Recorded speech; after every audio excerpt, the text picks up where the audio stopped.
అవునా? మమ్మల్ని నమ్ముకోవటం వల్ల ఏం కాదండి. ప్రజలు ప్రజలు ప్రజలు ఇచ్చిన తీర్పు అది. ఒక్కళ్ళు నమ్ముకోవడం అని కాదు, ప్రజలు ఇచ్చిన తీర్పుని ఏ పార్టీ అయినా ఎవరైనా శిరసావహించాల్సిందే, గౌరవించాల్సిందే. ముందుగా ఏంటంటే తమిళనాడు పరిణామాల మీద నేను చెప్పదలిచింది ఏంటంటే, తమిళనాడులో ఉన్న ప్రస్తుతం ఉన్న రాజేంద్ర అర్లేకర్ అనే గవర్నరు ఢిల్లీలోని భారతీయ జనతా పార్టీ ఆధ్వర్యంలో నడుస్తున్న ఎన్డీఏ ప్రభుత్వం అపాయింట్ చేసిన గవర్నరు రాజ్యాంగ విరుద్ధంగా నడుస్తున్నాడు.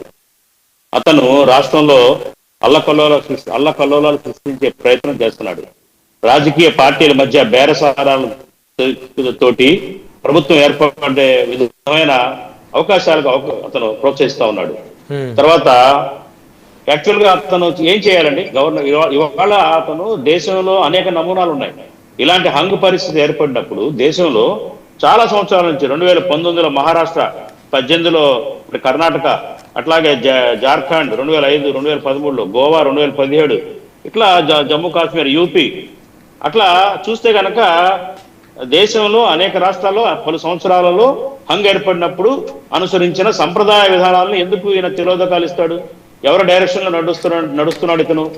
ఢిల్లీ పెద్దలు చెప్పకుండానే ఇదంతా రాద్ధాంతం చేస్తున్నాడా, సాగదీస్తున్నాడా? ఇప్పుడు ఇతను ప్రాథమిక డ్యూటీ ఏంటి? ఇతను ఎలక్షన్ అయిపోయిన తర్వాత మరి ప్రీ అలయన్సెస్ ద్వారా మెజారిటీ వచ్చిన వాళ్ళని ఫస్ట్ ప్రిఫరెన్స్ గా ప్రభుత్వం ఏర్పాటుకు ఆహ్వానించాలి. ఇక్కడ ప్రీ అలయన్సెస్ లో ఎవరికి క్లియర్ మెజారిటీ లేదు. లేనప్పుడు సెకండ్ ప్రయారిటీ ఇతను చేయాల్సింది ఏంటంటే సింగిల్ లార్జెస్ట్ పార్టీగా టీవీకే అని పిలవాలి. TVK floor of the house లో అతను మెజారిటీ నిరూపించుకుంటాడు, లేకపోతే దిగిపోతాడు.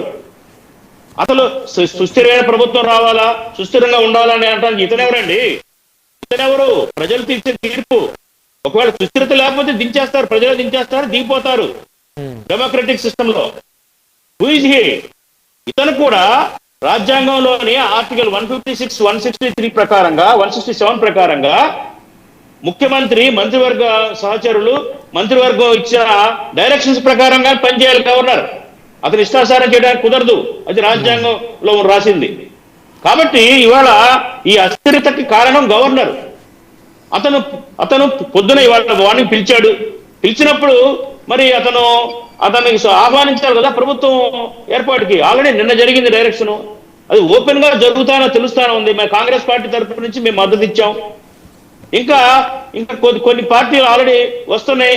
గంట 2 గంటల్లో అన్నాడీఎంకే నుంచి ఒక వర్గం వచ్చే అవకాశం కనపడతా ఉంది.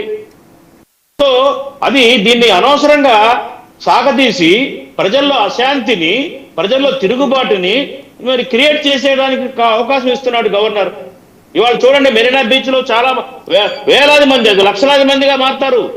ప్రజా ఉద్యమం, ప్రజా తిరుగుబాటు వస్తుంది తమిళనాడులో. ఆ పరిస్థితిని క్రియేట్ చేస్తున్నాడు గవర్నర్. కాబట్టి ఇది కరెక్ట్ కాదనేది కాంగ్రెస్ పార్టీ నుంచి మేము చెబుతా ఉన్నాము. రేపు మా పార్టీ కూడా రాష్ట్ర వ్యాప్తంగా ఉద్యమాలు చేస్తుంది తమిళనాడులో. కాబట్టి ఏంటంటే గవర్నరు తన మనసు మార్చుకునే, ఆలోచన దృక్పథాన్ని మార్చుకొని సరైన నిర్ణయం తీసుకోవాల్సిన దాకా పోరాటం చేస్తాం మేము అన్ని పక్షాలను కలుపుకొని. ఇది కరెక్ట్ కాదండి, చాలా తప్పుడు మార్గంలో వెళ్తున్నాడు. ఎందుకంటే ప్రజలు కాదు, పోరాటం ఎక్కడ? తమిళనాడులోనే చేసేది కాంగ్రెస్. విజయాన్ని కోరుకున్నారండి ప్రజలు. బాజీ గారు ఇప్పుడు మీకున్న సీట్లు 5 అసెంబ్లీ సీట్లు తమిళనాడులో. లోక్ భవన్ లో కాదు, అసెంబ్లీ ఫ్లోర్ ఆఫ్ ది అసెంబ్లీలో, హౌస్ లో తేల్చుకోవాలా. ఇతను ఇంట్లో చెప్తాడా? ఇందాక గొప్పూర్ గారు చెప్పినట్టు వెంకయ్య వచ్చాడా, సుబ్బయ్య వచ్చాడా, ఎవరున్నారు నీకు సపోర్ట్ అని ఇతనే అడగడానికి?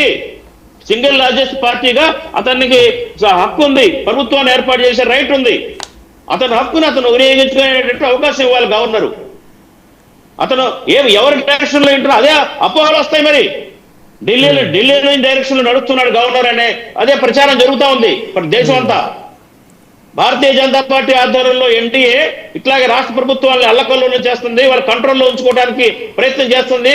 అలాగే ఇప్పుడు కొత్తగా డిఎంకే, ఏఐడిఎంకే వాళ్ళు గవర్నమెంట్ ఫామ్ చేయడానికి కావాల్సిన ప్రోత్సాహాన్ని ఇస్తుంది కేంద్రం అనేది కూడా ప్రచారం జరుగుతూ ఉంది. అదే దేశవ్యాప్తంగా రేపు గనక ఇప్పుడు 2 రోజులు ఆగిన తర్వాత నేను చూడండి